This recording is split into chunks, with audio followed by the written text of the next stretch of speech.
GDP को देखने की कोशिश करें, उसकी ग्रोथ को लेकर के कुछ संकेत यहाँ से मिल रहे हैं क्या, ये जो नंबर्स हैं प्रॉफिट के?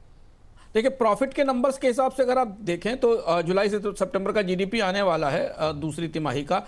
कॉर्पोरेट अर्निंग्स से यहाँ पर जीडीपी को मजबूती मिलेगी हमें है, और जो चूंकि डबल डिजिट की ग्रोथ है, 15 से 20% के आसपास की ग्रोथ है, रेवेन्यू एक्सपेंशन कम है, लेकिन जो जीडीपी के एस्टिमेट्स हैं उनको सपोर्ट मिलेगी। तो वो जो प्रोजेक्शन अब आना शुरू हुए 7% और 7.3% के आसपास के, उन्हें उनकी तरफ उम्मीद लगाई जा सकती है कि भारत का जीडीपी 7% के आसपास रह सकता है, क्योंकि प्रॉफिट ग्रोथ काफी ऊंची है और इंडस्ट्रियल रिकवरी है, प्री फेस्टिव सेल्स का फायदा भी मिला है, जो इन्वेंट्री बिल्टअप हुई थी प्री फेस्टिव से, उसका असर हमें दिखाई दे रहा है। तो कॉर्पोरेट के रिजल्ट्स की रोशनी में जीडीपी को के लिए इशारे अच्छे हैं। इंडस्ट्रियल जीवीए करीब 7.4% के आसपास ग्रो कर सकता है, जो आंकड़े हम मोटे तौर पर अंदाज लगा पा रहे हैं इसको देखते हुए। सर्विसेज सेक्टर में भी में थोड़ा मॉडरेशन हमें दिखाई देगा। एक्सपोर्ट्स एक बड़ा फैक्टर है। एक्सपोर्ट्स जीडीपी को कितना कमजोर करेंगे उन आंकड़ों के भीतर में दिखाई देगा, क्योंकि एक्सपोर्ट्स में बड़ी गिरावट आई है। अभी हमने ट्रेड डेटा पर भी चर्चा की है। एग्रीकल्चर की ग्रोथ रेट स्टेबल रहने की उम्मीद है, 3 से 3.5% के आसपास रहने की उम्मीद है। तो बाजारों के लिहाज से अगर आप देखें तो जीडीपी का नंबर बाजारों के लिए मुनाफे की या कॉर्पोरेट रिजल्ट्स की, जो कॉर्पोरेट के नतीजे आए हैं, उसकी खुशी को थोड़ा और ज़्यादा बढ़ा सकता है। चलिए, अच्छी बात है। ये खुशी बढ़े तो बाज़ार में थोड़ी सी रौनक आती हुई दिखाई दे। लंबे समय से, 1 साल से बाज़ार जो है तेज़ी के इंतज़ार का वेट कर रहा है। चलिए आगे बढ़ते हैं। रुपए को टूटने से और ज़्यादा बचाने के लिए भारतीय रिजर्व बैंक ने प्रयास अब तेज किए हैं। इसके लिए रिजर्व बैंक फॉरवर्ड मार्केट में डॉलर की बिकवाली भी रिजर्व बैंक की तरफ से बढ़ाई गई है। हालांकि रिजर्व बैंक के तमाम प्रयासों के बावजूद रुपए पर प्रेशर लगातार बना हुआ है और ये एशिया की सभी प्रमुख मुद्राओं में डॉलर के मुकाबले सबसे ज़्यादा टूटा है।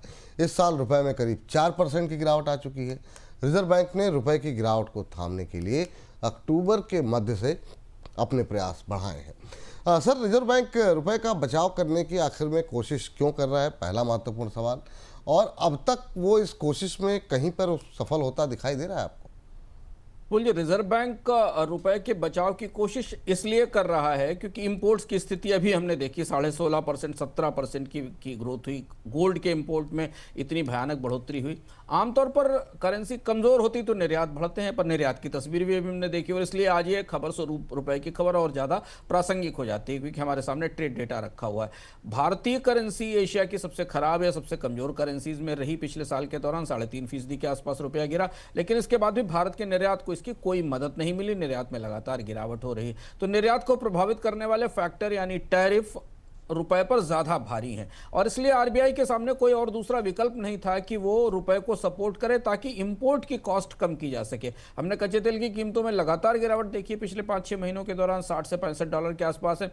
पर भारतीय रुपए की कमजोरी कच्चे तेल का जब भारत में आता है तो उसकी कीमत बढ़ा देती है। तो आरबीआई ने रुपए को 89 के नीचे तक जाने से रोकने की बार बार कोशिश की। स्पॉट में करीब 5 से 7 बिलियन डॉलर तक का इंटरवेंशन आरबीआई ने किया अगस्त से नवंबर के महीने में।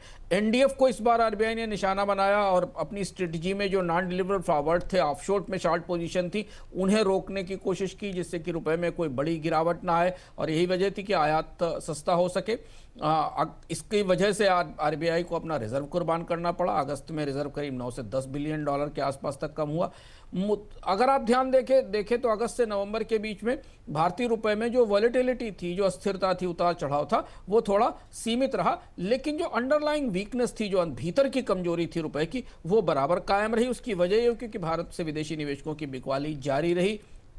रुपया बाकी करेंसीज के और वो करेंसी जो भारत के निर्यात में प्रतिस्पर्धी हैं उनके मुकाबले भी कमजोर हुआ है। लिक्विडिटी को लेकर अब आरबीआई का असमंजस है कि कैसे बाजार में लिक्विडिटी को संभाला जाएगा। बार बार बाजार में दखल करने से, डॉलर छोड़ने से आरबीआई को बाजार से लिक्विडिटी खींचनी पड़ती है और फिर बाद में दोबारा लिक्विडिटी को बढ़ाना पड़ता है, क्योंकि बाजार में बॉन्ड यील्ड बढ़ती है। तो ये दुविधा है जिससे आरबीआई निपटने की कोशिश कर रहा है, लेकिन अभी रुपए को स्थिरता देने में आरबीआई कामयाब रहा है।